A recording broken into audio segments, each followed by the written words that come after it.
আমার প্রথম ইমপ্রেশন হচ্ছে যে সরকারি মালিকানায় একটা ইসলামী ব্যাংক যাত্রা শুরু করছে। এটা একটা, আমি মনে করি সমগ্র জাতির কাছে এটা একটা সুসংবাদ। দ্বিতীয় হচ্ছে যে এই নতুন ব্যাংকের সাথে আর যে 5টি ব্যাংক একসাথে সংযুক্ত হচ্ছে, এটার জন্য বাংলাদেশ ব্যাংক যথেষ্ট কাজ করছে। গভর্নমেন্টের পক্ষ থেকে, বিশেষ করে অর্থ মন্ত্রণালয়ের পক্ষ থেকে অনেক গুরুত্বপূর্ণ উদ্যোগ নেওয়া হয়েছে। অনেকগুলো কারিগরি টিম কাজ করছে এবং আমি আশা করছি যে সব কিছু সিস্টেমেটিক্যালি এগিয়ে নিয়ে যাওয়া সম্ভব হবে। এবং আমাদের প্রথম কাজই হচ্ছে আমানতকারীদের আস্থা ফিরিয়ে আনা। এবং আমরা মনে করি যে সরকারি সেক্টরে ইসলামী ব্যাংক আস্থার একটা প্রতীক হয়ে উঠবে, এটা আমি দৃঢ়ভাবে বিশ্বাস করি। এবং সে লক্ষ্যেই আমরা কাজ করছি। আজকে আমি মাননীয় গভর্নরের সাথে ইনফরমালি মিটিং করেছি, জেনেছি। অর্থ মন্ত্রণালয়, বিশেষ করে আর্থিক প্রতিষ্ঠান বিভাগের সচিব মহোদয়ের সাথে কথা বলেছি। আমি জানছি, শিখছি এবং ইনশাল্লাহ সেভাবে সামনের দিকে কাজ করতে পারবো। আমি ইনফরমাল আজকে আলোচনা করেছি এবং আমি পুরো বিষয়গুলো জানার, বোঝার চেষ্টা করছি। কারণ অনেক কিছু জানতে হবে, পড়তে হবে, শিখতে হবে। অনেক আইন কানুন এর সাথে সম্পৃক্ত আছে।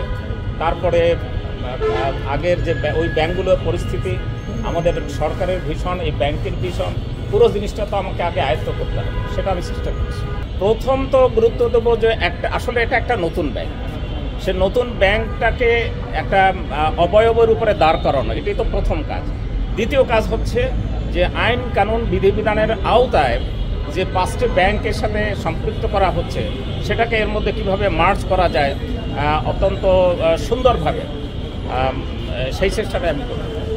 এবং আমার মূল লক্ষ্য আমি আগেই বলেছি যে আমানত সঞ্চয়কারীদের বা আমানতকারীদের আস্থা ফিরিয়ে আনা, জাতির কাছে একটা আশার প্রতীক হিসাবে এই সম্মিলিত ইসলামী ব্যাংকে সবার সামনে পরিচিত করানো, এটাই আমার লক্ষ্য।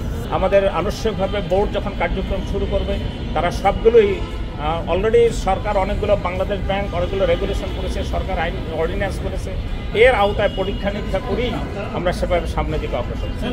সম্পূর্ণ পেশাদারিত্বের ভিত্তিতে আমরা আগানোর চেষ্টা করি।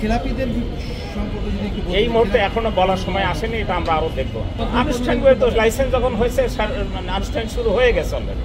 এখন বিভিন্ন কার্যক্রম ধাপে ধাপে আগাতে থাকবে।